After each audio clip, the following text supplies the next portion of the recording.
Bienvenue à la Cité des Climats et Vins de Bourgogne. Je me présente, je suis Jérôme Diguet, je suis en charge de la médiation et de la programmation culturelle à la Cité. Donc, je suis très heureux de vous accueillir au sein du parcours de visite scénographique pour la conférence organisée dans le cadre du partenariat entre le Geste et la Cité.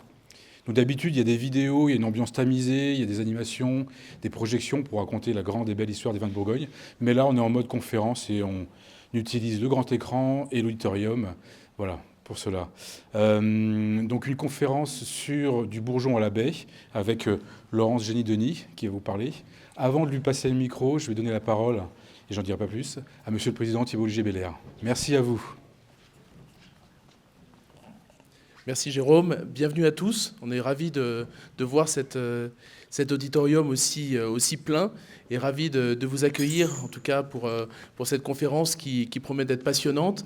Alors, je voulais vous dire deux mots sur le Geste, puisque le Geste, c'est une association qui va fêter ses 30 ans l'année prochaine.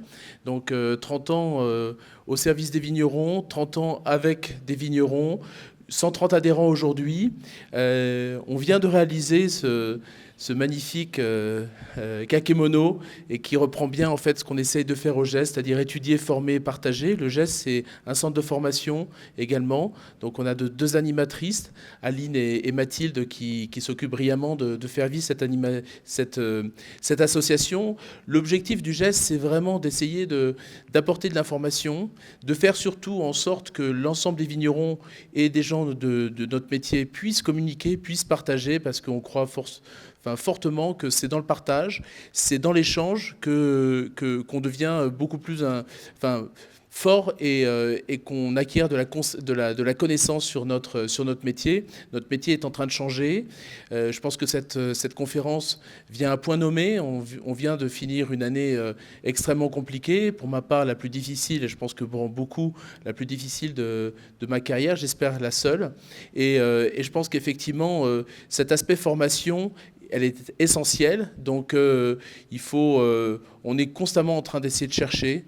Et malheureusement, on ne trouve pas beaucoup, mais ça pose d'autres questions et on est constamment en train de changer un petit peu notre logiciel par rapport à ces modifications climatiques et ces changements de notre métier. Et je pense que, effectivement, de tous se réunir et d'avoir justement des experts, des professeurs, des gens qui ont une vraie connaissance, peut nous permettre de grandir dans ce métier. C'est pour ça que de voir autant de personnes aujourd'hui, je me dis qu'effectivement, ça fait son chemin et qu'on a une vraie chance de pouvoir avoir des gens compétents qui nous suivent. Donc n'hésitez pas à nous rejoindre au Geste. Il y a beaucoup d'étudiants aujourd'hui, j'en suis ravi. Ces étudiants seront probablement des futurs professionnels et voire vignerons. Et donc les jeunes, c'est pas une association non plus d'agrobiologistes. Pas seulement, même si on essaie de prôner une agriculture, une viticulture plus vertueuse, mais il y a une vraie volonté d'être nombreux. Plus on est nombreux, plus on a de cerveau, plus on réfléchit et plus on avance dans notre métier. Merci d'être là, d'avoir fait juste l'aller-retour pour ce soir de Bordeaux.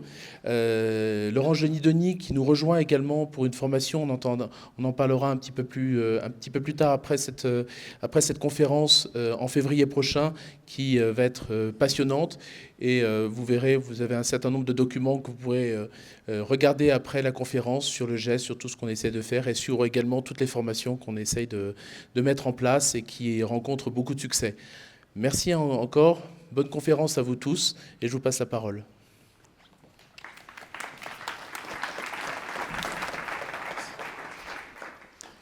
Mais merci beaucoup et bonsoir à tous et à toutes et merci de m'avoir invité. Même si c'est très rapide, c'est toujours un plaisir de venir en Bourgogne et puis surtout de pouvoir échanger avec des professionnels qui, pour nous, chercheurs et enseignants, c'est vraiment essentiel également d'être au contact des professionnels. Pour pouvoir adapter nos formations, et je le dis là fortement parce qu'il y a les étudiants, et les étudiants, comme vous l'avez très bien dit, ce sont les viticulteurs de demain, et il faut qu'ils soient vraiment à la pointe pour dépasser les enjeux et les challenges de la viticulture, quelles que soient les régions, mais également pour vous, professionnels, pour nous faire remonter vos problématiques, vos questions et votre vision aussi, qui peut être un peu différente de nous, même si on va quand même beaucoup dans le vignoble, surtout quand on est chercheur en viticulture. Donc, je suis professeur à l'Institut des sciences de la vigne et du vin, Bordeaux, qui est un institut multipartenarial de recherche et de formation. Je suis physiologiste de base et ça fait maintenant, j'ose plus le dire, mais plus de 30 ans que je travaille sur la problématique du rendement et de la maturation de la baie, puisque j'ai fait ma thèse sur la coulure. Donc on m'a fixé un challenge quand même qui est en 3/4 d'heure essayer de vous expliquer quelles sont les grandes étapes clés de la construction du rendement. Alors pour beaucoup, il y a plein de choses que vous allez savoir, mais c'est peut-être juste s'entendre les redire, peut-être juste également se repositionner dans le contexte du millésime 24. Il y a plein de choses que vous savez, je suis sûre que je ne vais pas vous apprendre grand-chose, mais c'est peut-être remettre les bonnes questions au bon endroit pour expliquer ce que vous avez vécu et peut-être anticiper ou se poser les bonnes questions pour le millésime de 2025. Donc c'est vraiment ça l'idée, de vous donner quelques éléments clés issus de la recherche et de l'expérimentation. Alors, d'abord, si vous avez des questions, n'hésitez pas. Je ne sais pas, Mathilde, comment vous avez prévu phase questions-réponses après ou... D'accord, donc après. Donc, gardez bien vos questions. Bon, donc pour commencer, un petit propos en préambule pour dire que malheureusement, il n'y a pas une recette. Il n'y a pas un médicament, il n'y a pas un facteur, et que peut-être même à la fin de cette conférence, vous serez déçus parce que vous repartirez avec peut-être plus de questions que de réponses, mais c'est aussi ça. Parce que quand on parle en fait de récolte, on ne peut pas aborder ces problématiques sans se positionner dans la vision globale du fonctionnement de la plante.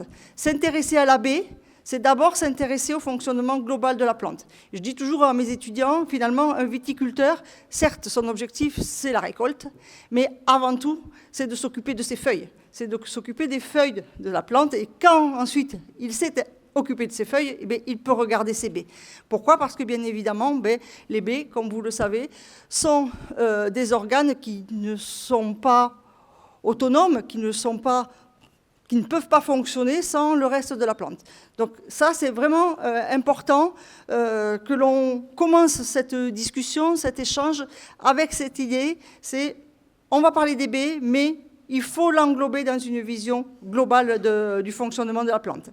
Et ensuite, donc, on peut se poser les différentes questions que je vais essayer d'aborder ce soir, c'est-à-dire comment est-ce qu'on peut expliquer les variations de rendement d'une année à l'autre ? Existe-t-il des périodes plus critiques pour l'établissement du rendement ? Est-ce qu'il y a des phases où le futur fruit est plus sensible ? Est-ce que je peux identifier des facteurs climatiques, des facteurs génétiques, des facteurs liés à mes pratiques culturales pour essayer de mieux réguler ou de mieux comprendre les variations du rendement ? Et puis, existe-t-il aussi des moyens ? Qu'est-ce que j'ai à ma disposition, finalement, pour prédire un peu ces variations d'une année à l'autre et potentiellement adapter mes pratiques culturelles ? Donc, dans ce contexte-là, la difficulté, comme je vous disais, c'est bien évidemment, notre objet, c'est la production de l'année, la production que l'on va qualifier tout à l'heure, mais que l'on va pouvoir qualifier par la quantité et par la qualité, parce que finalement la récolte, c'est cet équilibre-là entre qualité et qualité. Cette production de l'année, elle ne peut exister que si la partie végétative et le fonctionnement de la plante, donc les besoins végétatifs de l'année sont satisfaits, si en effet, et comme c'est le cas, ça a été le cas cette année avec toute la problématique liée aux phytosanitaires et au mildiou. La gestion du feuillage a été quand même extrêmement compliquée et automatiquement, bien évidemment, ça va avoir un impact plus ou moins direct sur le fonctionnement de la grappe et de l'inflorescence. Donc, premier point, il faut que ces besoins végétatifs de l'année soient satisfaits. Et puis, les indicateurs que l'on peut suivre, bien évidemment, c'est la surface foliaire, le rapport feuilles-fruits, ça, c'est des choses que vous connaissez. Et puis, la vitesse de croissance aussi de ces organes végétatifs, qui, comme vous le savez, parce que la vigne est une liane, il y a toujours une compétition entre la croissance végétative et le développement des organes reproducteurs. Et cette vitesse de croissance va pouvoir, en fait, avoir un impact sur la construction du rendement. Et puis, l'autre point qu'il ne faut pas oublier, le rendement, la récolte, ce qu'on voit, c'est sur l'année, mais on travaille avec une plante pérenne, on travaille pour avoir une parcelle qui fonctionne pendant plusieurs années, voire plusieurs dizaines d'années, et il ne faut pas s'arrêter à l'année, on est obligé aussi, dans ces pratiques, dans cette vision, dans cet équilibre que l'on va construire, de penser aux années suivantes, du moins au moins à l'année suivante, parce que des fois aux années suivantes c'est compliqué, mais au moins à l'année suivante, et de préparer l'année suivante en travaillant sur la mise en réserve et sur la gestion de la vigueur. Donc, c'est vraiment cet aspect-là, et vous voyez de ce fait que c'est tellement multi-paramètres que ça peut être et ça peut devenir vite compliqué. Donc après ce préambule, peut-être une introduction concernant la façon dont moi j'aborde dans les travaux la notion de récolte. Peut-être on pourra discuter aussi cette notion de récolte, mais pour moi, la notion de récolte, c'est un équilibre entre une quantité de réserve et une qualité. Ce n'est pas opposé. Quantité et qualité, ce n'est pas forcément toujours opposé. Ça peut l'être, mais ce n'est pas toujours opposé. Et puis, c'est aussi au regard du type de vin que l'on veut faire. Donc, il n'y a pas une qualité, il y a plusieurs qualités, bien évidemment, en fonction du produit que l'on souhaite. Si on cherche à qualifier la quantité, bien évidemment, c'est le rendement, c'est ce que l'on rentre. Et puis, de ce fait, on peut la qualifier avec 3 types d'indicateurs. Premier indicateur, c'est le nombre de grappes par souche.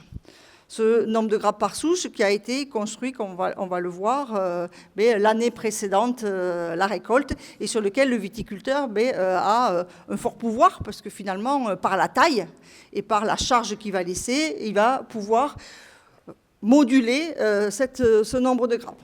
Ensuite, c'est sur chaque grappe le nombre moyen de baies par grappe qui va être formé après la floraison.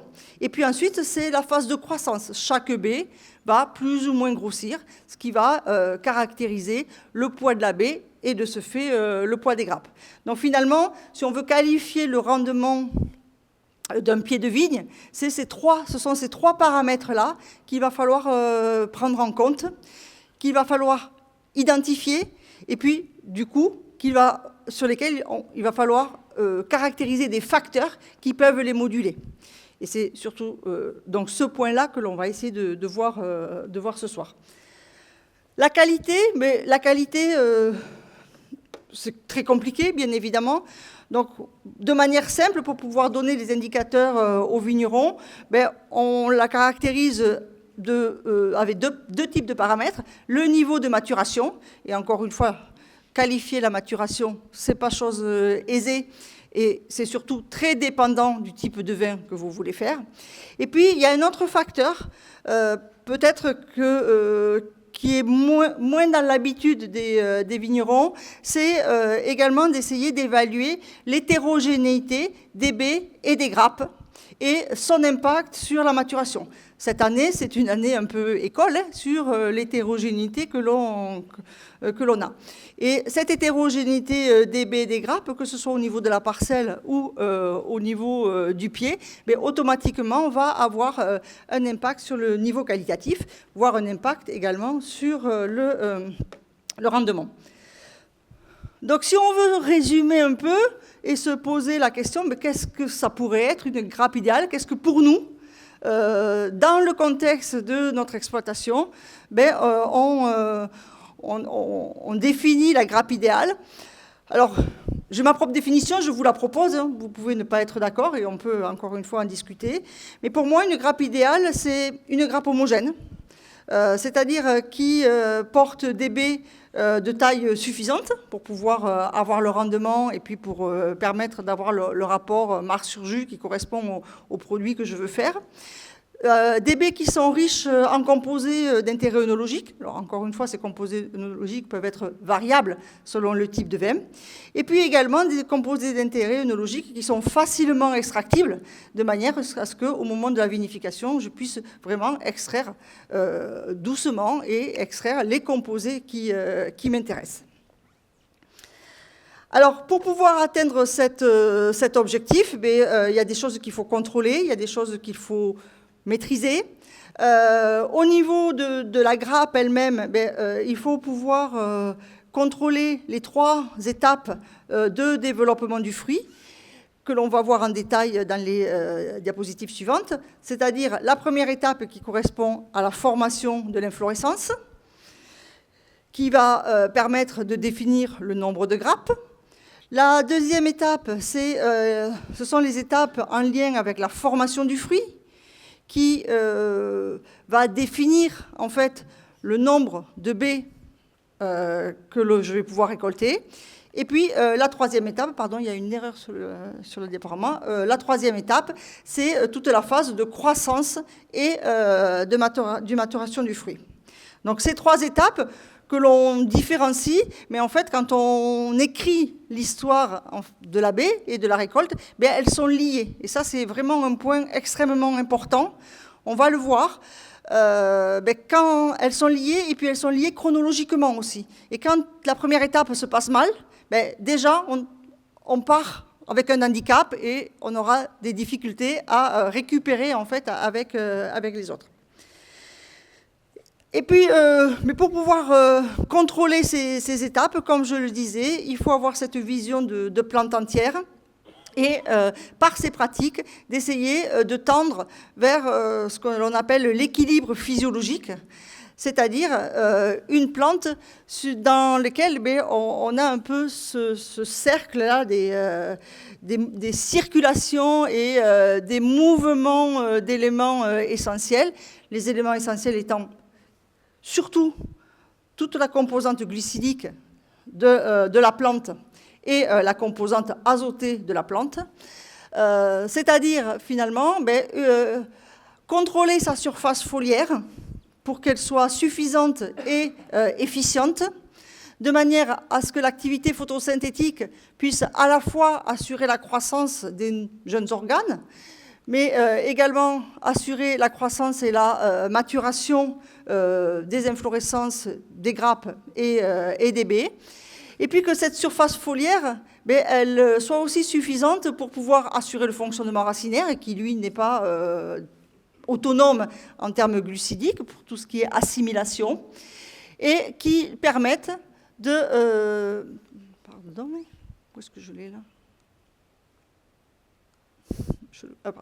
Et également cette surface foliaire qui permettent en fin de cycle de restaurer les réserves pour que au moment de la reprise végétative, on ait une mobilisation des réserves suffisante pour permettre à la plante et aux organes de repartir. Et donc cet équilibre-là, finalement, ce mouvement perpétuel des assimilats va permettre d'assurer la pérennité, va permettre d'assurer la croissance et va faire fonctionner la plante sur finalement un niveau de vigueur qui peut varier d'une année sur l'autre et qui facilitera aussi nos travaux. Donc 3 étapes pour tendre vers cet équilibre physiologique, vraiment réfléchir à cette surface foliaire suffisante et efficace qui va permettre la restauration des réserves et qui nous permettra l'année d'après la mobilisation facilitée. Donc la construction du rendement, ça, vous le savez, c'est un processus qui est long, qui est complexe et qui est étalé sur 2 saisons, avec une première saison, une phase qui est invisible pour le vigneron, puisqu'elle va se passer dans les bourgeons qui sont portés par les rameaux en croissance. Donc, et dans ces yeux latents, à la base des feuilles du rameau primaire, vont se construire en fait les futures inflorescences, les futures grappes. Et à la fin de cette phase-là, à la fin de cette première saison, on aura définitivement le nombre de grappes et la taille des grappes qui sera fixée. Donc actuellement, on pourrait se dire qu'en faisant, et on le fait, je ne sais pas si en Bourgogne vous le faites, mais sur Bordeaux, on le fait, on fait des dissections de bourgeons pour caractériser la fertilité potentielle des bourgeons et également caractériser le nombre de ramifications que l'on a au niveau des grappes et donc qui va définir finalement le nombre maximum de fleurs que ces grappes vont pouvoir porter. Ça commence à donner une idée sur le taux de fertilité et, dans certains cas, peut donner des indications sur des réflexions par rapport à la charge, par rapport à la taille. La deuxième étape, c'est là l'étape visible, après le débourrement, donc, où l'on va pouvoir observer la croissance des inflorescences, puis la croissance de la grappe et des baies. Et là, donc, cette étape-là va définir les autres paramètres que l'on a identifiés tout à l'heure sur la quantité, c'est-à-dire le nombre de baies et la taille des baies. Donc ce processus s'étale sur 2 ans, il est long et il est dépendant de plusieurs facteurs. Trois groupes de facteurs, 3 familles de facteurs. Le premier facteur, première famille, ce sont les conditions pédoclimatiques des 2 saisons. Et souvent, on l'oublie, en fait. Quand on parle de rendement, on se rappelle des conditions météo de l'année, mais on oublie de se rappeler des conditions de l'année d'avant. Et pour autant, c'est extrêmement important. Également, au-delà des conditions pédoclimatiques des 2 saisons, c'est aussi des conditions d'équilibre physiologique de la plante pendant ces 2 saisons. Donc, comment elle a fonctionné également l'année précédente.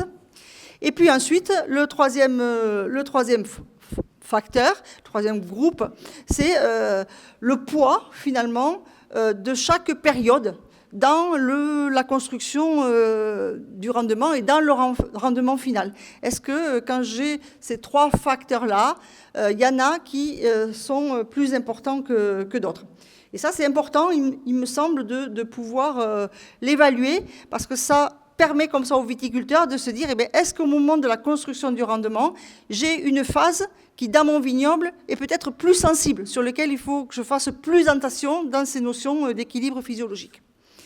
Donc, si on reprend notre définition de tout à l'heure sur le rendement, donc le poids de grappes par cep, qui correspond au nombre de grappes par cep, multiplié par le nombre de baies par grappe, et puis par le poids moyen des baies. Et tout ça donc, permet d'avoir une évaluation du rendement. Si on essaie de relier ces indicateurs au moment clé de leur formation au niveau de la souche, le rendement de l'année, donc, comme je l'ai dit tout à l'heure, c'est l'association de processus qui dure sur les 2 années, avec la première phase donc, dans le bourgeon qui est la formation des primordia inflorescentiels, donc les futurs nombres de grappes. Et puis, au moment du débourrement, donc au tout début du millésime que l'on va récolter, c'est également le nombre de bourgeons que l'on va laisser, mais aussi le nombre de bourgeons qui va débourrer, parce que malheureusement, ou qui va se développer.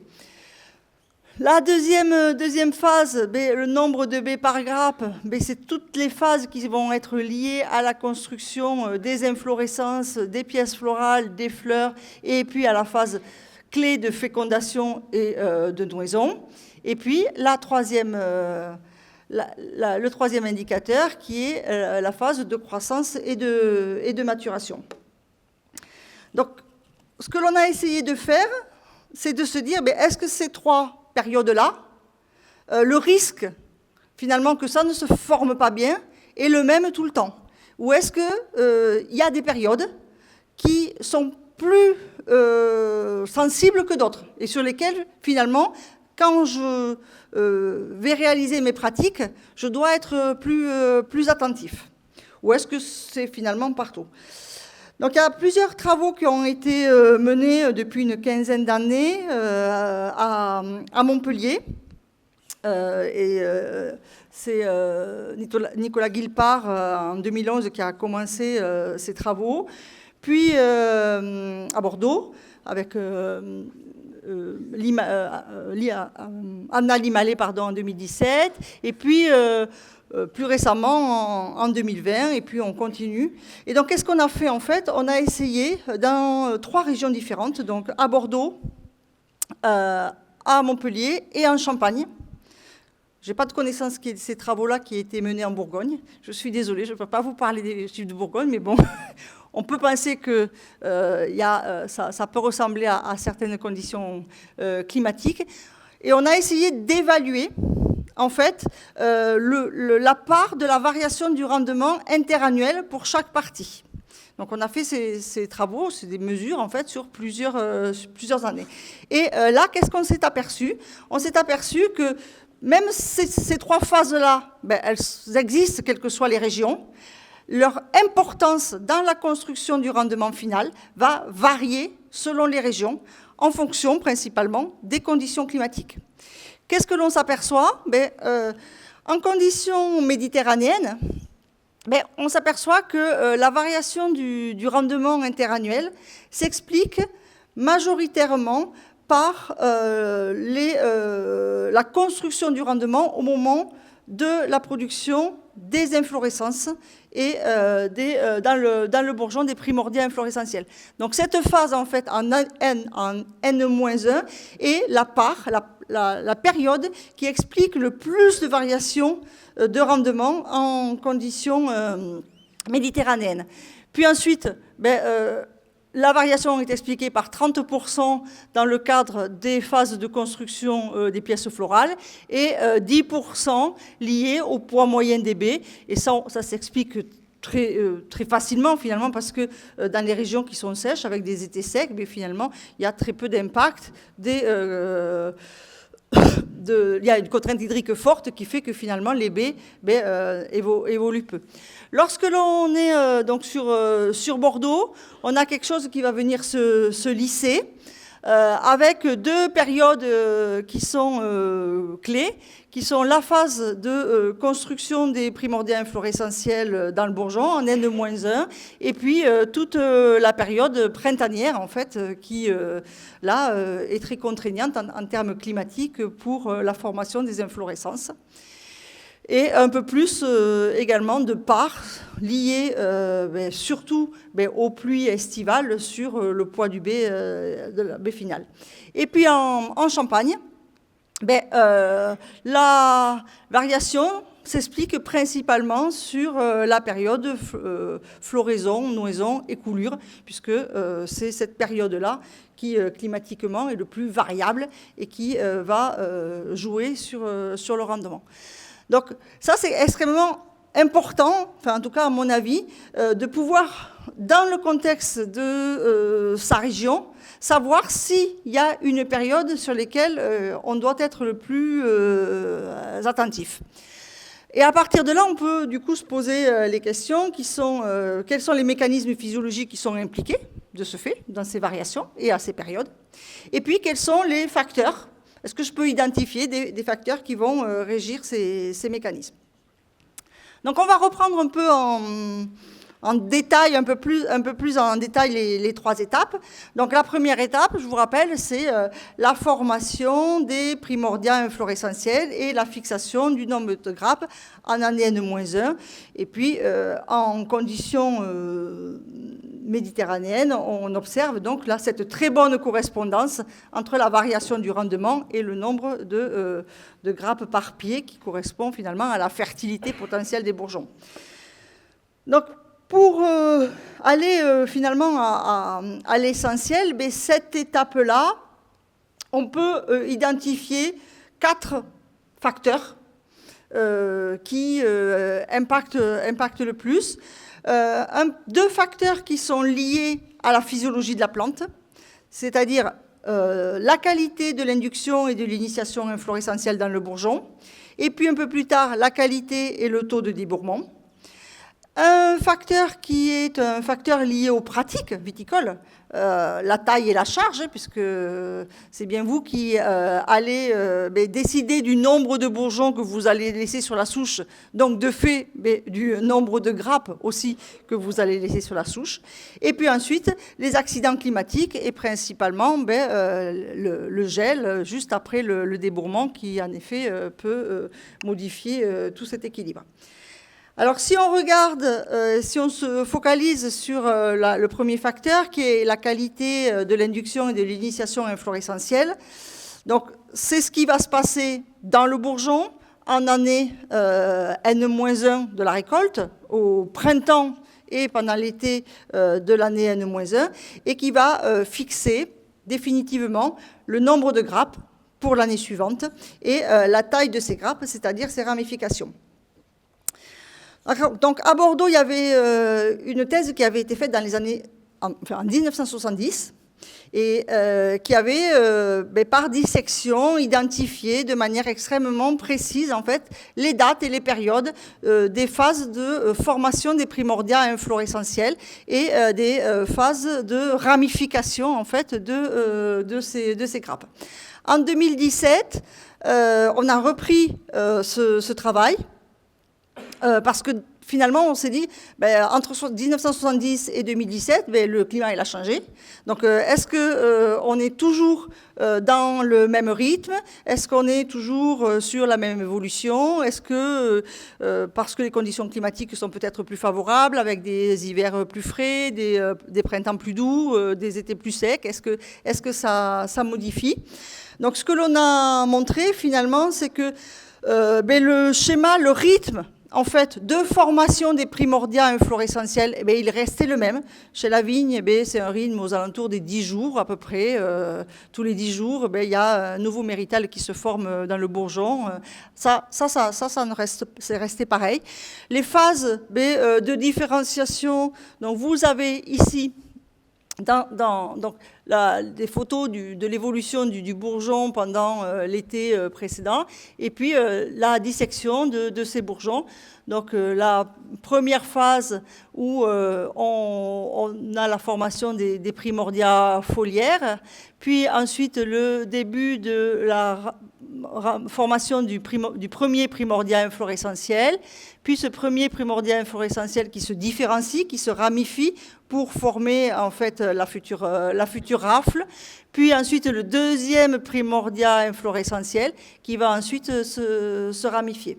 Et donc on a observé en fait que un mois chez le merlot, donc un mois après le débourrement, donc sur les bourgeons de la base, là je vous parle des bourgeons de la base, puisque de toute façon c'est ceux qui vont nous intéresser au final, sur les bourgeons de la base, on commence un mois après le débourrement, à 35 jours après le débourrement, à avoir l'initiation de la lange, c'est-à-dire la première pousse qui va donner la future grappe. Et ensuite, 2 mois après le débourrement, on voit le premier primordia inflorescentiel qui se forme définitivement et qui va continuer à se différencier. Et ceci, finalement, jusqu'à la fin de la phase de croissance, c'est-à-dire globalement jusqu'au début de la dormance, jusqu'à la véraison. Alors qu'est-ce qui a différencié par rapport aux années 70? C'est qu'on commence beaucoup plus tôt. Le Buttrose, qui avait travaillé dans ces années-là, avait identifié les premières formations dans l'âge à 45 jours. Donc en fait, on a avancé de 10 jours le début de la formation de cette future grappe. Alors on pourrait se dire, ça c'est chouette parce que finalement on avance de 10 jours, donc peut-être qu'on va pouvoir avoir des grappes plus grosses, plus de grappes, etc. On n'a pas montré de différence significative. Mais ce n'est pas plus chouette parce que finalement, on avance de 10 jours. Donc aussi, on est peut-être plus précoce par rapport au débourrement qui lui-même est plus précoce pour des raisons climatiques et donc peut-être plus sensible au gel. Alors, qu'est-ce que l'on a également montré? Donc, on a vraiment ces phases-là. Et ce que l'on a montré, finalement, c'est que tous les bourgeons qui vont se former au fur et à mesure de la croissance du rameau subissent ce phénomène, mais toujours à 10 jours de décalage, finalement. À chaque fois qu'il y a un nouveau bourgeon qui se forme, il commence après 10 jours. Donc, quand on voit la feuille étalée, on peut estimer que 10 jours après l'étalement de la feuille, le bourgeon qui est à sa base commence à différencier son primordia inflorescentiel.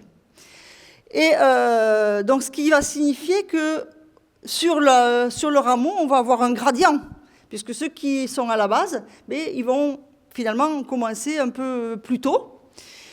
Et par contre, globalement, une semaine, 10 jours, c'était assez variable selon les années, mais à une semaine, 10 jours, tout s'arrête au moment de la véraison, de la dormance. Et c'est ce qui explique, et c'est un des facteurs qui explique aussi, qu'on ait ce gradient, en fait, de complexité du bourgeon dans le rameau.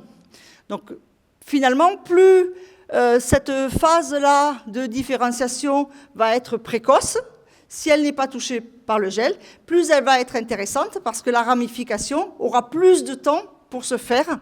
Les ramifications auront plus de temps pour se faire dans les bourgeons de la base. Et donc, potentiellement, on n'aura pas forcément plus de grappes, mais on aura des grappes qui seront plus ramifiées, donc qui pourront porter plus de fleurs et donc potentiellement plus de baies. Alors, quels sont les facteurs que l'on a identifiés? Alors, je n'ai pas mis les facteurs génétiques, hein. Ce n'est pas la peine que je vous abreuve de gènes. J'ai essayé d'être le plus factuel possible, des indicateurs en fait que vous pouvez mesurer. Donc, ce que l'on a remarqué, c'est donc que la ramification des inflorescences est plus importante, mais quand on a finalement un millésime, un débourrement qui est précoce, parce que ça va s'installer plus tôt, donc la précocité de différenciation. Également, on a montré qu'il y avait un lien très fort avec la mobilisation des réserves. Bien évidemment, à cette période-là, la plante est encore hétérotrophe. Et donc, au début, sur les bourgeons de la base, puisque je vois que vous clignotez, mais c'est au début, quand ça débourre, elle est hétérotrophe, elle utilise ses réserves. Donc, comme on est un mois après le débourrement, on est encore dans la phase d'utilisation des réserves. Donc, on a démontré, en fait, que dans ces bourgeons, il y avait de l'amidon qui devait également être remobilisé, issu des bois et des sucres. Donc, une mobilisation précoce des réserves. Et puis également, la lumière, qui est un facteur extrêmement important pour favoriser cette ramification. Les facteurs qui réduisent le nombre des primordia inflorescentiels et de la ramification. Alors, juste un point, vous voyez, le premier point, c'est ramification des inflorescences plus importantes. Nous n'avons pas pu montrer que sur les travaux que l'on a fait, qu'on pouvait augmenter le nombre de grappes. En fait, le nombre de grappes, c'est plus un facteur génétique. La fertilité potentielle, c'est plus un facteur génétique. Il est fixé. Par contre, on peut jouer sur le taux de ramification, donc la taille des grappes. En revanche, on peut les diminuer. D'où les facteurs négatifs qui peuvent réduire le nombre de grappes et leur ramification. Donc là, très fortement, donc on ne l'a pas montré à Bordeaux, mais c'est Guilpart qui l'a montré à Montpellier, la contrainte hydrique et la contrainte azotée en début d'été sont les principaux facteurs qui limitent en fait la formation primordiaux inflorescentiels. Et du coup, c'est pour ça qu'en conditions méditerranéennes, cette phase d'induction et d'initiation inflorescentielle, c'est 60% de la part qui fait varier le rendement. On retrouve la faible mobilisation des sucres et la réduction de la lumière.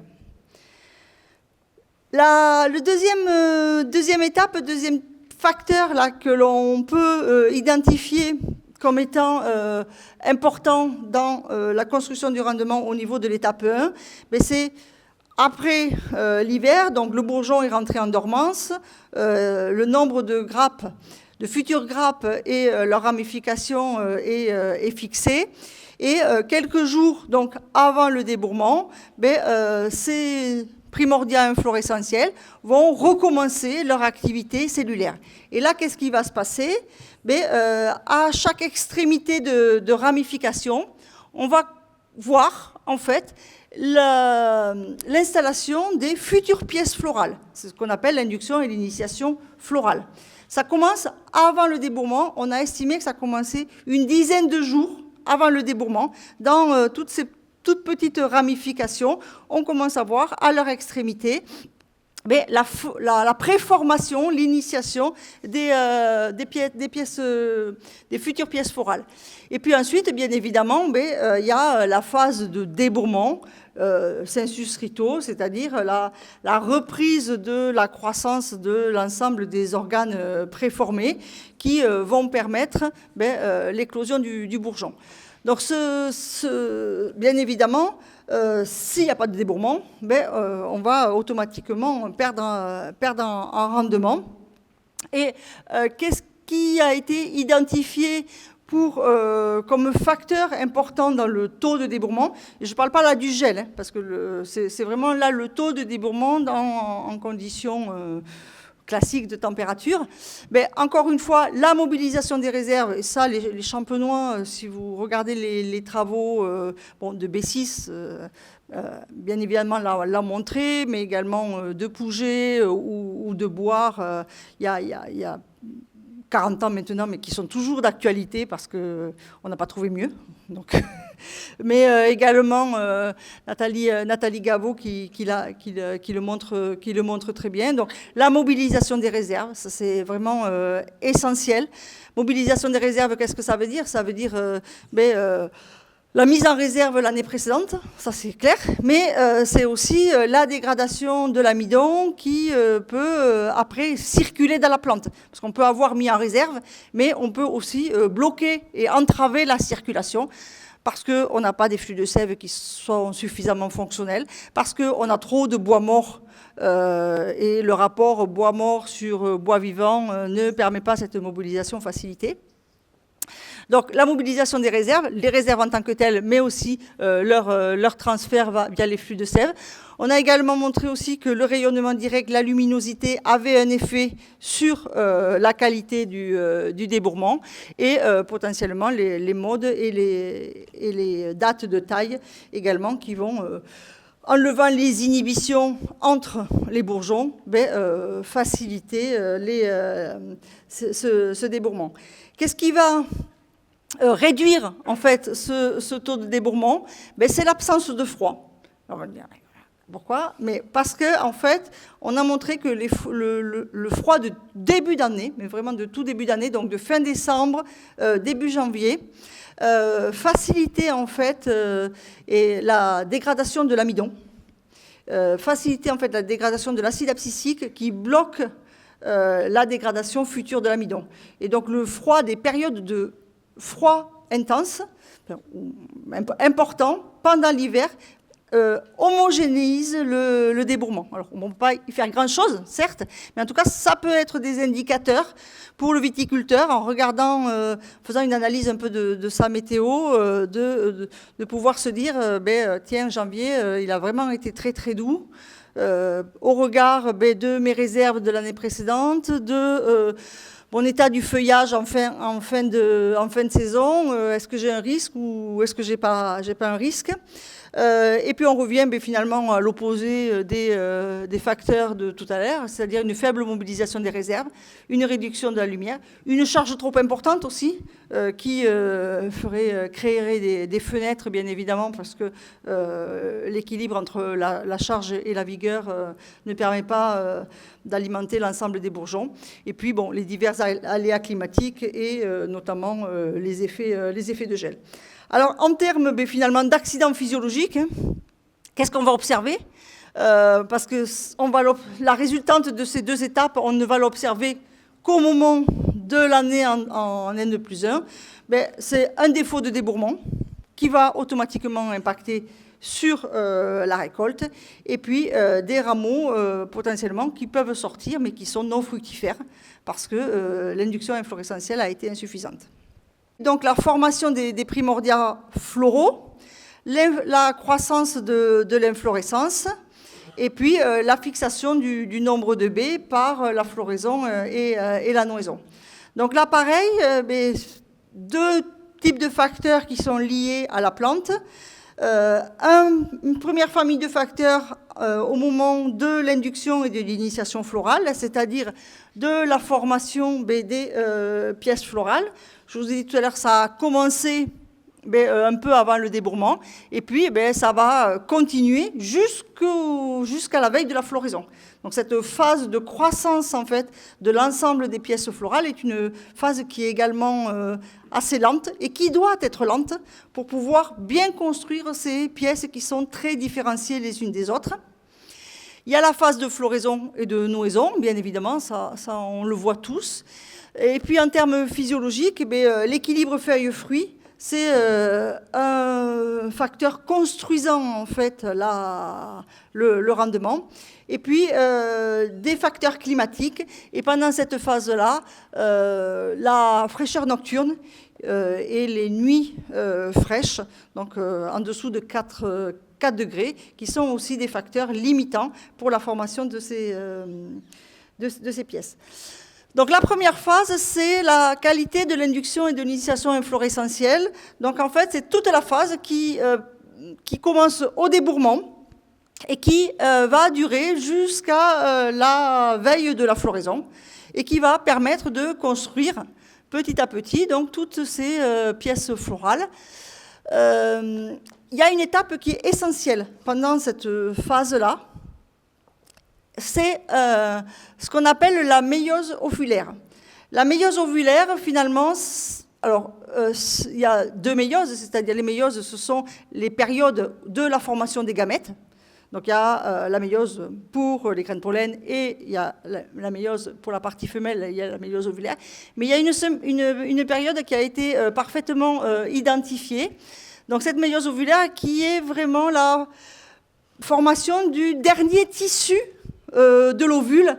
Et souvent je dis, en fait, c'est le dernier tissu qui va accueillir ensuite l'œuf. C'est le petit nid douillet qui va permettre finalement aux gamètes femelles, quand elles ont fusionné avec les gamètes mâles, de venir s'accrocher pour former le fameux pépin. Et cette phase-là de formation du sac embryonnaire, on l'a identifié en moyenne, alors je dis bien en moyenne parce que bon, c'est aux alentours de 2 semaines avant la date d'épanouissement de la fleur, c'est-à-dire avant le dessèchement de la base de la corolle. Et c'est une phase qui doit absolument se faire lorsque la plante est passée en autotrophie, c'est-à-dire que les sucres qui vont alimenter les inflorescences pour pouvoir construire ces organes sont des sucres qui sont issus de la photosynthèse et plus des sucres qui sont issus des réserves. À un moment donné, après le débourrement, la plante va utiliser ses réserves. Des feuilles vont se former, mais au tout début, ces feuilles, elles sont jeunes, donc ce sont des organes qui ont une activité photosynthétique trop faible pour pouvoir assurer leur croissance. Et puis on estime que quand une feuille a atteint la moitié de sa taille définitive, alors là on est à l'équilibre, c'est-à-dire elle a une activité photosynthétique qui est à peu près équivalente à ses besoins de croissance, et donc elle va pouvoir commencer à exporter. Vous savez, là je pense que tout le monde le sait, la vigne c'est un équilibre entre les organes sources et les organes puits, les organes qui produisent et les organes qui consomment. Les feuilles, normalement, quand elles sont adultes, sont des organes sources, c'est-à-dire qu'elles exportent les sucres qu'elles vont produire. Sauf que quand elles sont jeunes, elles sont des organes puits. Et en plus, comme la vigne est une liane, ce sont des organes qui sont prioritaires. D'où la compétition entre les grappes et les inflorescences. Juste après le débourrement, il n'y a pas de sucre issu de la photosynthèse. Tous les sucres sont issus des organes de réserve, donc sont puisés dans les organes de réserve et vont se distribuer entre les différents organes. Et préférentiellement, ce sont les jeunes feuilles qui vont être la source de puits majoritaire. Les inflorescences peuvent faire un peu de photosynthèse, mais on voit petit à petit que cette photosynthèse diminue. Et puis ensuite, au fur et à mesure de la croissance du rameau, quand il y a suffisamment de feuilles adultes, l'excès de sucre produit par les feuilles vont pouvoir être distribués dans tous les organes de la plante, et la plante va arrêter de fonctionner sur ses réserves. Et là, on dit qu'elle est passée en autotrophie. Donc, pour que cette étape fonctionne, il faut que la plante soit passée en autotrophie. C'est-à-dire que les sucres qui alimentent les inflorescences à ce moment-là soient des sucres qui viennent automatiquement du feuillage. Si ça ne se fait pas, cette phase-là est défaillante. Et ensuite, quelles que soient les conditions que vous aurez 15 jours, 3 semaines, 1 mois après, pendant la floraison, vous aurez de la coulure. Donc peut-être que ça vous rappelle quelque chose pour cette année. On va y revenir tout à l'heure. Donc en fait, ça crée en fait de la coulure anticipée. On ne le voit pas, et même s'il fait beau après, si on a tous les facteurs qui sont réunis au moment de la floraison, on n'arrive pas à avoir cette phase d'accrochage finalement ensuite des gamètes. Donc cette phase-là est essentielle parce qu'elle va former les pièces florales, et donc du coup, elle va définir le nombre de fleurs fonctionnelles qui vont pouvoir être fécondées. Donc les facteurs qui vont favoriser en fait cette phase-là, c'est la mobilisation des réserves rapides. Alors pourquoi ? Parce qu'en mobilisant rapidement les réserves, la croissance végétative peut être accélérée et vous allez passer plus rapidement à l'autotrophie. C'est pas, les réserves, elles ne vont pas alimenter les inflorescences. Mais en fait, c'est un effet boule de neige. Vous mobilisez plus les réserves, la croissance végétative est augmentée, vous avez plus rapidement plus de feuilles qui vont pouvoir exporter. L'ensoleillement également est un facteur positif qui va favoriser ce phénomène-là, et bien évidemment des températures douces, c'est-à-dire largement au-dessus du zéro de végétation, pour pouvoir, en fait, c'est un effet secondaire, si vous voulez, pour pouvoir avoir une haie foliaire qui soit autotrophe le plus rapidement possible. Les facteurs qui vont limiter en fait et qui vont pouvoir engendrer ce phénomène de malformation ovulaire, c'est l'excès de vigueur. Alors, on pourrait s'étonner en se disant, s'il y a un excès de vigueur, il y a une croissance, et donc ça va fournir des sucres. Mais en fait, c'est l'excès de vigueur au regard de l'équilibre et de phénomène de compétition entre les organes reproducteurs et les organes végétatifs. Et donc là, en fait, vous pouvez avoir un bilan photosynthétique qui est très favorable, mais si vous avez une croissance qui est très, très, très, très rapide ou une vigueur très importante, mais finalement, vous avez cette force de puits qui va attirer vos sucres vers l'apex, vers les entrecœurs, vers les doublons, au détriment de ce que vous allez avoir besoin dans vos inflorescences.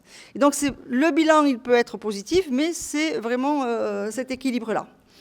On a également montré, là c'est plus récent, c'est Nathalie Gaveau et puis ses étudiants, Marine Rondeau, qui ont vraiment démontré les effets des températures froides, des températures donc en dessous de 4 degrés pendant cette période-là, pendant ce mois de mai, quoi, globalement, où on avait vraiment des ruptures dans la chaîne et le métabolisme glucidique lorsque l'on a des nuits froides, et avec des variations de comportement de cépage au niveau de l'assimilation du CO2 et au niveau de la photosynthèse. Donc les nuits froides, en fait, vraiment pendant cette phase-là, il suffit de 2 nuits en dessous de 4 degrés pour avoir une rupture dans la chaîne d'alimentation glucidique de ces boutons floraux.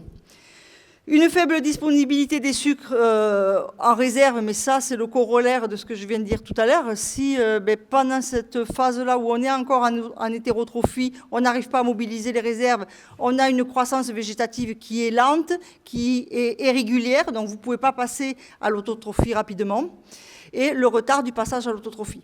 Alors comment ça va se traduire finalement? Là vous pouvez avoir 2 accidents physiologiques. Le premier, c'est du filage. Le filage, on le voit souvent. En fait, c'est juste tout simplement une régulation du nombre des boutons floraux au regard de la disponibilité des assimilats. Ce filage, en 2 facteurs. Et pour le millésime 2024, ça peut s'expliquer. Donc une croissance végétative insuffisante qui ne permet pas d'alimenter les grappes. Ou alors, on le voit souvent dans les années où il y a des variations importantes. 3 jours de frais, 2 jours de chaud, 3 jours de frais, 2 jours de chaud. Et là, en fait, ce sont vraiment ces à-coups d'aspiration de croissance. Quand il fait frais, la croissance végétative, elle ralentit. Et puis les 3 jours suivants, avec les températures, on a une pousse hyper rapide qui vient aspirer en fait les sucres disponibles au détriment de ces futures pièces florales. Et du coup, ça coule. Et 2024, en tout cas, moi, quand j'ai regardé la météo cette année chez vous, ça me paraît être une des explications sur lesquelles, quand on voit du filage. Et puis ensuite, c'est aussi futur, on ne le voit pas encore, on a l'impression qu'il ne se passe rien, on a toujours des boutons floraux, mais à l'intérieur de ces boutons floraux, on a des malformations, donc ça sera la future coulure. La deuxième période de cette étape 2, c'est la floraison et la nouaison. Ça, c'est quelque chose qui est peut-être beaucoup plus facile à imaginer pour le viticulteur parce que c'est très, très visible. C'est un défaut d'éjection de capuchon floral. Donc, il est clair que l'humidité, de toute façon, empêche l'éjection du capuchon floral. C'est la libération du grain de pollen. Donc, là, cette libération du grain de pollen, c'est quand les capuchons ont sauté. Il n'y a pas de problème, il y a suffisamment de grains de pollen chez la vigne. Donc, il n'y a pas de problème de grains de pollen insuffisants en lien avec la fécondation. Puis, c'est la germination et la croissance du tube pollinique. Donc, le grain de pollen va germer. Les grains de pollen vont germer, ils vont venir se retrouver sur le stigmate là. Ils vont germer et pénétrer à l'intérieur de l'ovule en émettant un tube germinatif qui va venir libérer donc, ces gamètes à l'intérieur du sac pollinique et la pénétration de ce sac pollinique qui va ensuite féconder la baie et permettre donc d'assurer le nombre de baies. Donc cette phase-là, bien évidemment, on l'observe tous. Quels sont les facteurs qui permettent en fait d'avoir une bonne floraison et puis surtout une bonne nouaison, parce qu'à la limite, une bonne floraison, c'est pas bien grave, mais c'est surtout une bonne nouaison. Donc, encore une fois, c'est vraiment ce passage à l'autotrophie, est à l'autotrophie. Donc, ça veut dire que si vous avez des surfaces foliaires qui sont trop faibles, que vous êtes encore en hétérotrophie, la fleur, elle peut pas se faire, la nouaison ne peut pas se faire correctement. c'est les facteurs climatiques, hein. L'absence de pluie, l'ensoleillement, il est très clair qu'une goutte de pluie sur un capuchon floral, ça empêche de faire sauter le capuchon floral. C'est mécanique, mais c'est tout bête, mais en fait, ça empêche de faire sauter le capuchon floral. Il y a aussi tout un jeu d'équilibre hormonaux que je n'ai pas le temps d'expliquer là, mais que je expliquerai au mois de février. Et puis également tout un jeu avec les éléments minéraux et notamment le bore. Je ne vous apprends rien non plus, mais qui est un facteur minéral qui permet de faciliter la formation du tube germinatif et donc qui permet une meilleure synchronisation. Les facteurs négatifs, c'est l'excès de vigueur. Malgré tout, encore une fois, à ce stade-là, à la floraison, l'inflorescence ne fait plus du tout sa propre photosynthèse. Elle est totalement organe puits vis-à-vis des sucres. Donc, lorsque l'on a des excès de vigueur, on a ces phénomènes-là, encore une fois, d'équilibre et de forte compétition avec l'APEX. Si vous voulez, on pourra discuter tout à l'heure de l'intérêt d'un rognage ou pas à cette période-là. Climat pluvieux et frais, et puis, encore une fois, les faibles disponibilités en sucre et le passage à l'autotrophie. Et l'accident, bien évidemment, c'est la coulure qui correspond à des avortements. La dernière étape, c'est la croissance du fruit et l'étape de maturation sur lesquelles je ne vais pas revenir. Dans la croissance du fruit, donc après la nouaison, à partir du moment où il y a au moins un pépin qui est formé, qu'est-ce que l'on a montré? Donc dès qu'il y a eu la formation, donc la fusion et la fécondation, on a 2 périodes de croissance végétative en fait, de la baie et de grossissement de la baie pendant la période végétative. Une phase qui dure une quinzaine de jours après la nouaison, qui correspond à des divisions cellulaires uniquement. Donc, multiplication du nombre de cellules en lien avec des divisions cellulaires. Puis, au bout de 15 jours, ces cellules qui se ressemblent toutes au départ commencent à se différencier en cellules de pulpe et en cellules de pellicule. Oui, Et puis ensuite, il y a la phase de multiplication et de grandissement cellulaire pendant 5 à 6 semaines. Et là, ça va figer en fait votre nombre de cellules et la taille des baies. Ce que peut-être il faut avoir en tête, c'est que sur une grappe, on a une très forte hétérogénéité de la vitesse de croissance des baies. On a montré que les fleurs qui étaient fécondées en premier donnaient toujours les baies les plus grosses et donnaient toujours les baies les plus mûres. D'où l'importance, en fait, finalement, d'avoir une floraison courte qui permet d'avoir cette homogénéité. Qu'est-ce qui fait que, également, on a un impact sur la taille? C'est le nombre de pépins, puisque le nombre de pépins a un impact direct sur le poids des baies.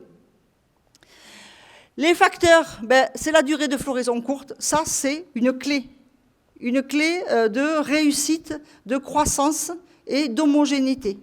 La durée de la floraison. Les floraisons qui traînent, c'est systématiquement ensuite de l'hétérogénéité de croissance et de l'hétérogénéité de maturation. La disponibilité en photoassimilat, pour que ça grossisse, il faut des sucres. Et puis, il faut au début pas de contrainte hydrique pour pouvoir assurer les multiplications. Et puis, une contrainte hydrique qui s'installe légèrement au moment de la véraison pour lancer la maturation. Qu'est-ce que ça donne si on n'a pas ces facteurs-là? C'est à ce moment-là que s'installe le milieu randage, c'est-à-dire des arrêts de croissance de manière fortuite de certaines baies et l'hétérogénéité de maturation.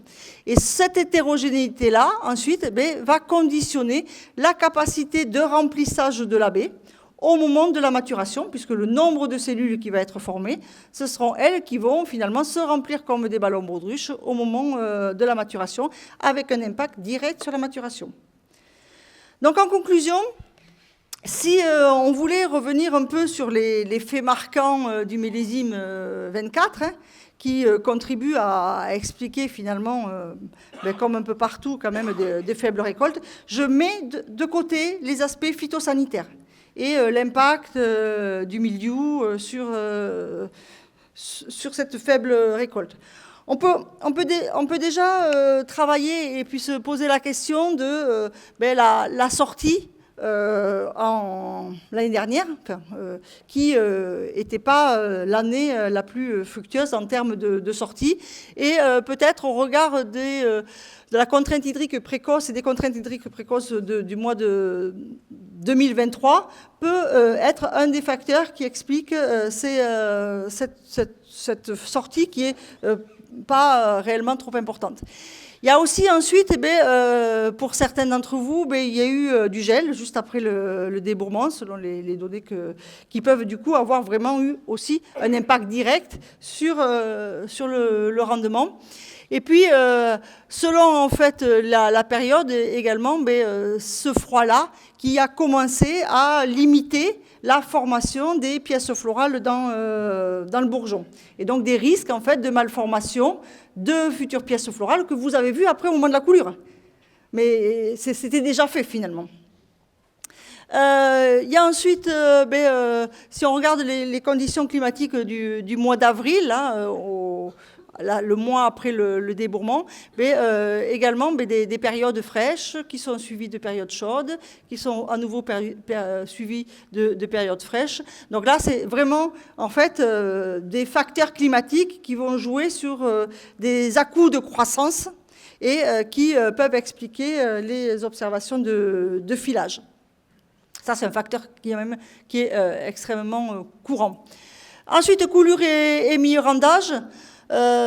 Donc ce que l'on observe, c'est que si on regarde vraiment les conditions climatiques, juste avant, j'aurais pu mettre le mois de mai aussi, mais juste avant la floraison, donc on a ces effets-là de nuit froide en tout début de la floraison, et notamment là, qui a pu avoir un impact également fort sur le métabolisme glucidique. Et puis ensuite, des épisodes pluvieux à la fin de la fleur qui peuvent également vraiment retarder, empêcher les derniers capuchons floraux de sauter et donc qui limitent la formation, les grains de pollen. Et puis ensuite, si on a une fleur hétérogène, bien évidemment, la fécondation est de moins bonne qualité, donc moins de pépins potentiellement sur les baies, qui ont un impact direct sur la croissance et le remplissage, enfin d'abord la croissance avec le nombre de cellules et puis potentiellement le remplissage. Et puis même si je ne me suis pas attardée sur les effets sur la maturation, mais il me semble que dans les facteurs de récolte, il y a le poids des baies. Le poids des baies, c'est vraiment lié à la croissance, mais c'est aussi lié à tout ce qui se passe pendant la maturation avec...